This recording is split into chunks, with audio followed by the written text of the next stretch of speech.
Hello, everyone. Projects I can do in China. This is a question I get all the time. There are so many projects you can do in China. China is the land of opportunity. I've traveled to many countries, especially during the COVID days. I explored. Livelihood is everywhere. Seriously. We used to think people in this or that country didn't have it, but no, livelihood is everywhere. But in terms of the number of opportunities and ease of business, China is still a very good country. There are so many opportunities. Let's start with projects. For example, shipping projects. But I'll talk about the projects and I'll give you the pros and cons of each one. And depending, again, a disadvantage for one could be an advantage for you. You've covered this disadvantage and you have the advantage. It might be a disadvantage for me or for someone else. So one person's disadvantage could be another's advantage and vice versa. So you need to relate it to yourself or apply it to your own situation and see where you fit into this equation. For example, shipping projects are good projects, honestly, but they require a lot of experience. That's why I don't recommend anyone work in them without working with a shipping company first, especially a professional shipping company. There are bad shipping companies with poor management, constant problems with customers,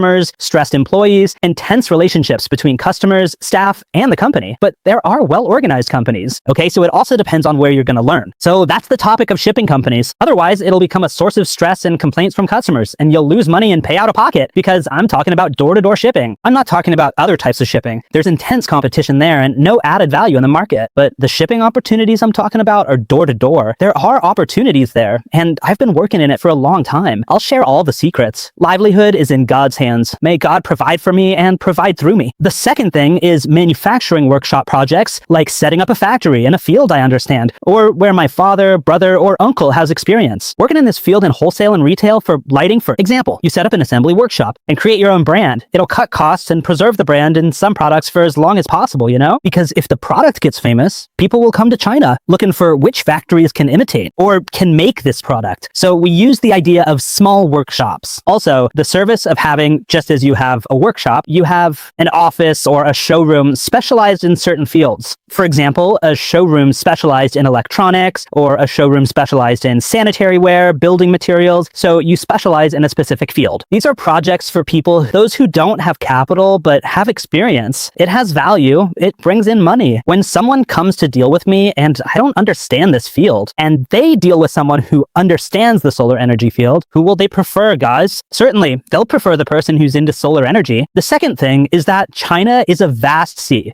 If you're in China, you're bound to find great prices and be able to compete with the Chinese in Guangzhou or in Yiwu or at the exhibitions. If you really specialize in the field and scan the market and China in all its dimensions, whether it's the wholesale market, the exhibitions, the specialized cities, and so on, that's it. There's no company working in solar energy that you don't know. And you know its features, strength, prices, and so on. That's for a third project. Now, the fourth project is all about restaurants, which is actually one of those projects that's both really hard and at the same time kind of easy. What I mean is the most important thing, the single most important thing really, is to have, the right cooking team in place because the core of the restaurant is the food. I don't care about the decor primarily as much as I care about the food. I know restaurants that aren't clean.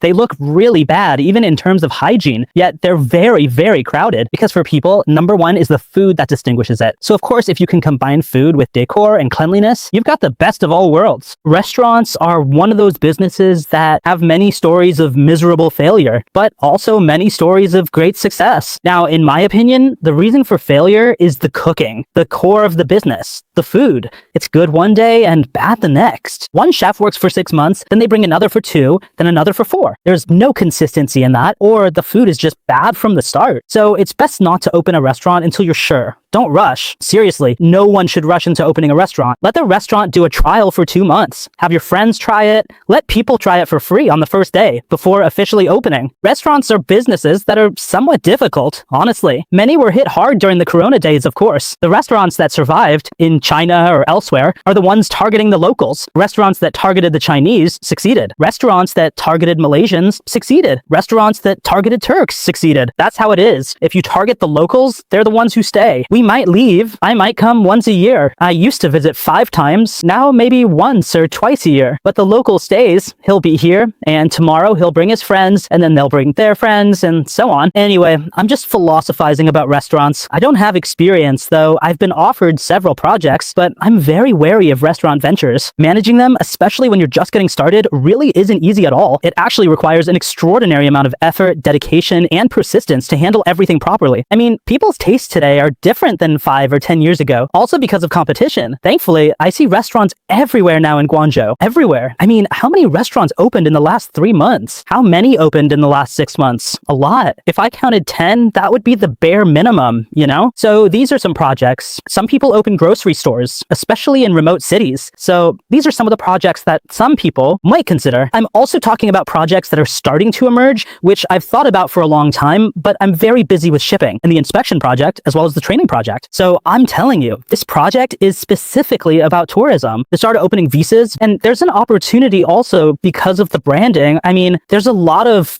content about China that is spread significantly. It was about China. I mean, most of the episodes were about China. After that, many celebrities visited China, and I'm seeing a tourism trend to China. Now, you'll face problems like people needing food. You solve the food problem for them and recommend luxurious places for them in China. China is a tourist destination. I mean, it's very beautiful, but the commercial side has overshadowed it. There are, of course, many project ideas, but I see the videos getting long. I might, God willing, make another part for this video. But these are some of the ideas I had. I have a notebook I'm working on. I started it years ago. I did some brainstorming in it for all possible projects for foreigners. I'll review the notebook, God willing, and share more project ideas in China with you. Of course, for those interested in registering a company in China, we provide these services. You can just write to us in the comments, company registration. And if you need this service, we'll be very happy to serve you. Just write to us in the comments, company registration, and the team will get in touch with you.